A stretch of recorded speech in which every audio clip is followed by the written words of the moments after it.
अस्सलामुअलैकुम, welcome to SM tech villa. आज मैं आप लोगों के लिए लेकर आई हूँ बीएफएस की इम्प्लीमेंटेशन इन पाइथन।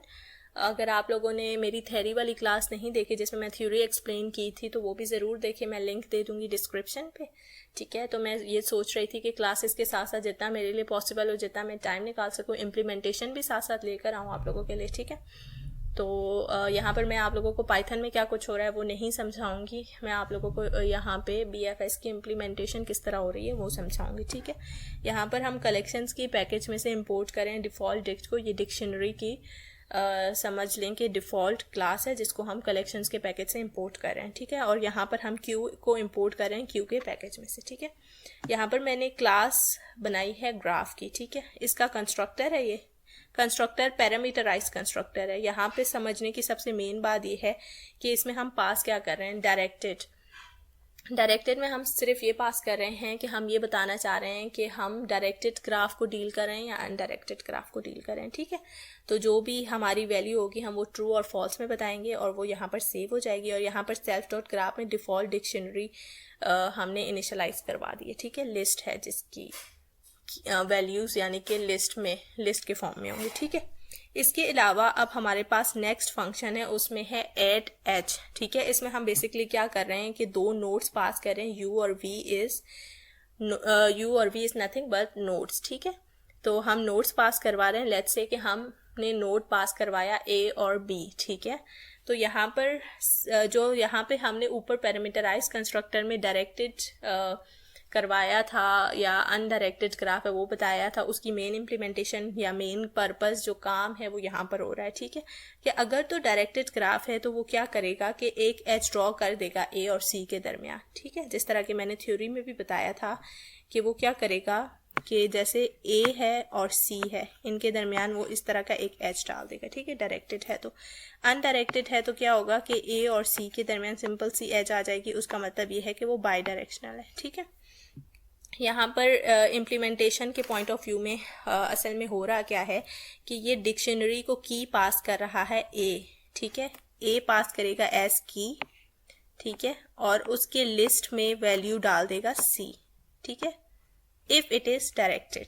ठीक है, डायरेक्टेड है तो इस केस में क्या हुआ कि सी जो है वो तो ए का नेबर है लेकिन ए तो सी का नेबर नहीं है ना, तो इसलिए वो जस्ट इतना ही इम्प्लीमेंट कर देगा। ठीक है, और अगर अनडायरेक्टेड है तो वो क्या करेगा कि ए को एज अ की पास कर रहा है और वैल्यू डाल रहा है सी। सिमिलरली वो सी को भी एज अ की पास करेगा और उसमें वैल्यू डाल देगा ए। ठीक है, बेसिकली यहाँ पे ये इम्प्लीमेंट हो रहा है। ठीक है, अगर हम एक और नया एज ऐड कर लेंगे, डायरेक्टेड का ही केस ले लेते हैं हम, तो लेट्स से कि मैंने एक और पास कर लिए दो नोड्स ए और बी, तो वो क्या करेगा कि ए में सी के साथ नेक्स्ट बी भी ऐड कर लेगा। ठीक है, तो इस तरह से इम्प्लीमेंटेशन वर्क कर रही है। आगे आप लोगों को मज़ीद डिटेल में समझ आ जाएगी। मैंने थ्योरी में जो डायरेक्टेड की एग्जांपल ली थी, मैंने यहाँ पे उसी को रन करके मैं आप लोगों को दिखा रही हूँ। ठीक है, तो आप अनडायरेक्टेड के लिए भी बेशक इसी कोड को चला सकते हैं। ठीक है, अच्छा, अब हमारे पास यहाँ पर है बीएफएस की इम्प्लीमेंटेशन हुई हुई है। इसमें हम पास कर रहे हैं वेरिएबल वर्टेक्स। ठीक है, अब जो भी वेरिएबल पास करेंगे वहाँ से सर्चिंग स्टार्ट होगी। हमने थ्योरी में ए से सर्चिंग स्टार्ट की थी अपनी, और मैंने आप लोगों को कहा था कि आप लोग सर्चिंग कहीं से भी स्टार्ट कर सकते हैं। सिमिलरली इम्प्लीमेंटेशन में भी आप लोगों ने जिस वर्टेक्स से अपनी सर्चिंग स्टार्ट करवानी है वो पास कर लें। ठीक है, विजिटेड की यहाँ पर मैंने एक एम्प्टी लिस्ट क्रिएट कर दी है।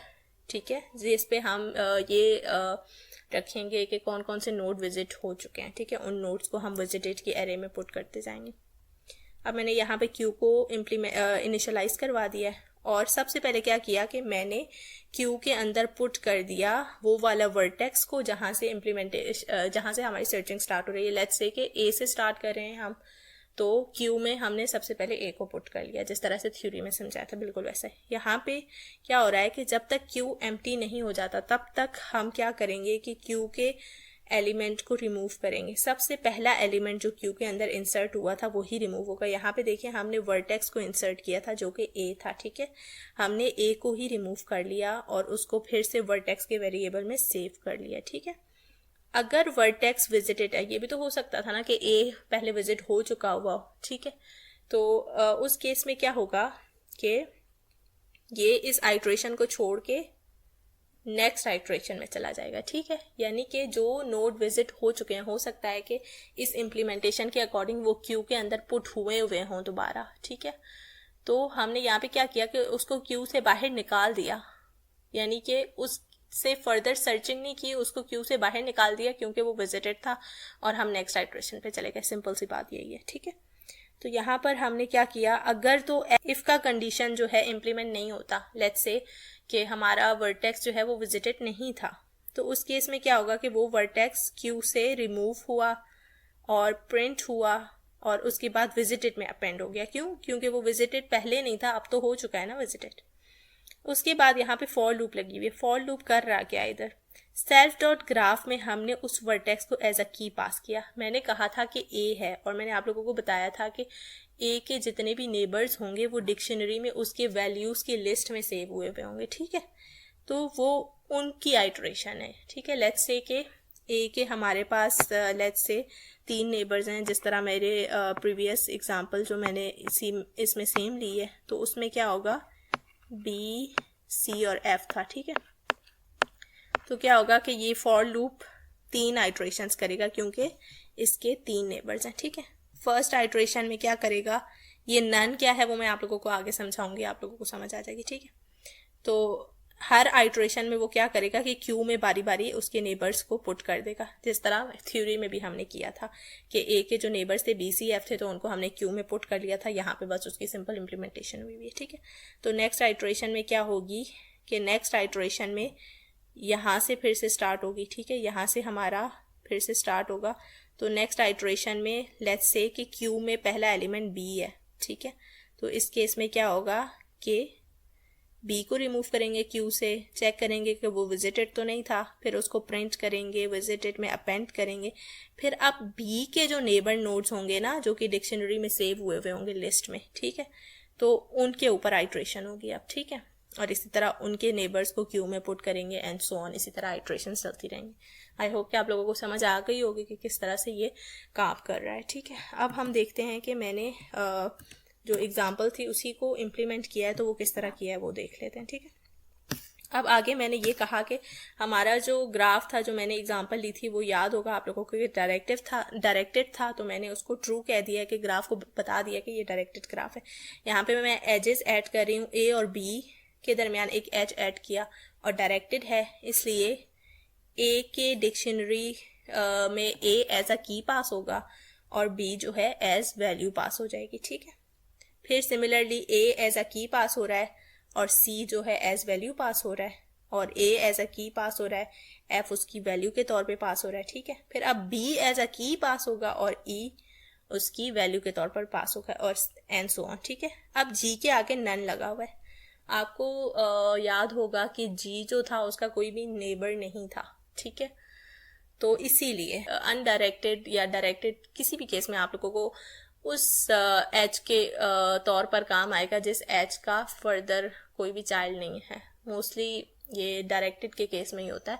अनडायरेक्टेड में तो जाहिर है कि आप ऑपोजिट वे में भी दोबारा सोच रहे होते हैं, ठीक है, तो उसमें बहुत ही कम होता है या नहीं होता, ठीक है। डायरेक्टेड के केस में जैसे कि हमने डिस्कस किया था कि जी की तरफ एजेस आ रहे थे, जी किसी ना किसी के नेबर्स थे, लेकिन जी का कोई नेबर नहीं था, तो उस केस में हम नन पास करेंगे।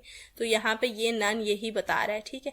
अब जी का कोई भी नेबर नहीं था, तो इस डिक्शनरी में ये किस तरह से पास होगा इस इम्प्लीमेंटेशन में कि डिक्शनरी में जी एज अ की पास होगा और साथ ही साथ उसकी वैल्यू आ जाएगी नन। तो जाहिर है अब हमने नन को तो क्यू में नहीं डालना ना, नन को तो ट्रेवर्स नहीं करवाना, इसीलिए ये कंडीशन लगाई गई है। ये कंडीशन अगर आप लोग हटा दें तो मेरे ख्याल से तब भी ये कोड वर्क करेगा, तो तब आप लोगों को ये वाली लाइन भी नहीं लिखनी पड़ेगी, ठीक है। वो आप लोग करके देख लीजिएगा। अब हमने यहाँ पर मैंने कुछ नहीं किया, बस जो हमारी ग्राफ की डिक्शनरी थी उसी को कॉल करवाया आप लोगों को ये दिखाने के लिए कि ए के नेबर्स कौन कौन से हैं।